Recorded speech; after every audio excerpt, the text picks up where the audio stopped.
that were so wrong with that.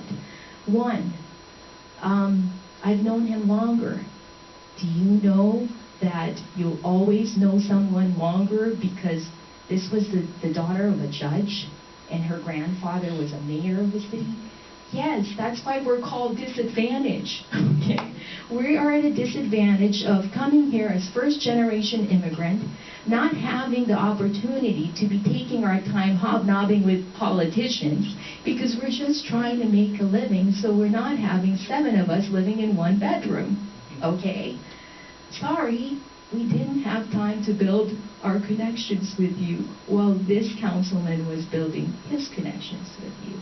And so, as a woman, or as a person of color, we always have to think about what's the background that puts you at a disadvantage.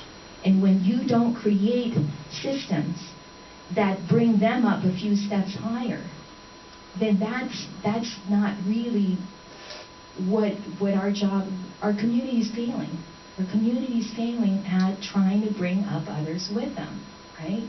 So it's pretty much like the crab mentality again.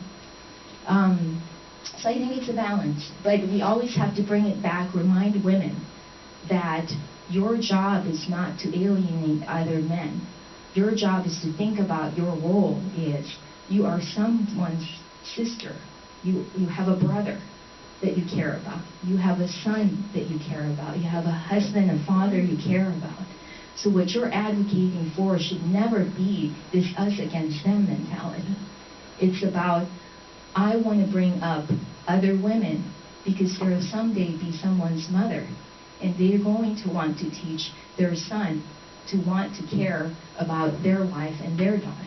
Okay? So I was teaching at La Clínica de la Raza. It's a community health center. And the optometry school at Berkeley would have their rotations there. Some of the students would come in as my students. And sitting next to having lunch, one of my interns says to me, Dr. Ong, she's Latina, she's Mexican-American. My mom said to me, stop getting degrees already, okay? Because you need to concentrate on how you look before no man wants you anymore. You're too many degrees, the men are going to get, they don't like you. You're too educated, okay? So you quit school already and go and find yourself a man. And I thought, wow, it's hard enough finishing school with people's support, right? It's even harder when your own mother says to you, don't do it. That's not really what's meant for you. Go do something else, and please, pay attention to how you look, okay? And instead of saying, wow, I'm going to tell your brother that he should also get good education, because of course, right now, the highest number of populations in our prison are Latinos and African American, okay? So her mom is right in the sense that you will feel so alienated as an overeducated woman in a culture where you're running out of men who are just as educated as you are, right? So your likelihood is you're probably going to marry someone outside of your culture because you can't relate at the same educational level. You've run out of men in your culture that have the same education. And so what would have been nice is if her mother said, I'm going to tell your brother to get as much of, if not more education than you, then he can marry someone like you. Why not that, right? And so that's why it's so important that women really look at how their role isn't just about empowering other women, but thinking about how those women will empower other men in their lives, and so on. So I love that you had that very heated or controversial conversation yesterday about that. Yeah, it was cornered. Yeah. By women. Like this, though. Well. I felt that they need to be educated more about what they have not been, so I enjoyed it. Okay. No, I believe the women believe that there is more need for the men's rights because they already enjoying the rights. They feel that they're already enjoying the rights. And is there a part of you that kind of sees a little bit of that as true, or none of it is true? No, I mean, or There's a that's part what- truth and part myth. Yeah, Okay. it's a kind of myth. I mean, it's not really true. They believe that men have got high levels of testosterone, they are born criminals, and that's the media, that's how they project us. I mean, that's just a myth. That's not true. Mhm. So we are trying to justify ourselves that men does have some kind of need for men's rights that which are equivalent to women's rights. We were trying to say that, and they got like busted on us. And You know what I've learned too is it's always about the way you phrase it, right? I mean, you can say any bad news, but you phrase it just right, and it's like, oh yeah, I get that. If all men were to be criminals, there would not be any gender of women in the world at all. Well, and this is a good point. I'll bring up something more controversial that lines up with that. Yesterday, I was at a lecture, and one of our lecturers started to talk about sex versus gender, and starts to talk about hermaphrodites, and how this idea of male and female, woman versus man, on a physical level, there are crossovers, right? That some of us are born physically with not very defined sexual characteristics. So now that defies some of the concerns there too about using testosterone as the reason that men act the same way. I mean, we can always counter-argue and say, well, what happened to evolution, right? And if we're going to say that, then we probably are going to also be falling for this idea of, well, women get hormonal because it's that time of the month. Is that how we want to do this, right?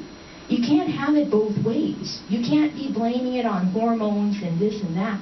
Bottom line is, if you're evolved and if you care about not harming others, right, your job is to always think about it in that most, I think, primal level. And so I think that the emotion does get there because sometimes people don't get the point unless you say, this is my extreme point. And it's important. It's important to have that. I'm going after this to an evangelical church where I help with their health and wholeness committee. So I do health fairs and help them coordinate some access to different kinds of healthcare priorities. And the church is easily 90% African American. Okay, so again, I don't look like them, but I'm a part of what they're doing because that's my contribution to them. It's so important that before we speak on an issue, that we live in someone's shoes as close as we can. Okay, and I think that's the frustration that I've felt from other women when they get very defensive about men saying we need our rights. Okay, or they were doing an interview to see who they would endorse in the Latino political action committee of the candidates that were running. And so I talked about my work with women's issues, and the man from the audience says, we don't need any more women's programs. Our Latino males are all going to jail in very high rates. That's where we need help, right? And so, again, for women, that's important because that could be your son that's going there. So it's very justified. I think that's something that when we bring up women's rights, that we always tie it into who we're leaving behind when we're being so exclusive about our rights and how that helps others too. So it's always about empowering others. Check how are we doing on time? Any other hot topics? It was very surprising, that lecturer, because it turned out she had presented this whole scientific, because she is a scientist, presentation about hermaphrodites and this concept of the physical mutations that happen, so sometimes our gender is not clearly identified, right? And then it turned out that her scientific evidence had been turned in as part of a data for marriage equality, for advocating for marriage equality, which is a hot topic. So I'll leave it at that unless you want to elaborate on it. Okay. I'm gonna probably head out in a bit if that's okay with everyone. And I passed out my card. I so very much thank you for your attention and your time, and just applaud you for your work. I love healthcare providers. So I think that we have such a noble job, you know, whether it's in the sector of technology, which is such a big deal, really. It's amazing how much more we can help people at a faster rate because of technology. And a big proponent of people who educate others about healthcare access, and then what you do. So I wish you so much success, and please keep in touch. Everybody had my card? Okay, if not, I have other copies of my card, so I'd love to share that with you. Okay? I have a request to make. Sure. If you could advocate for first generation immigrant healthcare provider population in the United States to settle down here and be able to provide their service and healthcare. I'll tell you what. That's very important. Yeah, it really is. And I have a friend, again, she means well, born and raised in Indiana, so a little bit different exposure to diverse populations. And she said to me, oh, except, you know, healthcare and all that stuff, all these rights for immigrants, not a big fan of that. And I said, oh, except that one day when you have a child and your beautiful, precious child is going to class, and you have an immigrant child who didn't have access to health care, therefore no vaccine, then this child may pass on her disease to your precious child.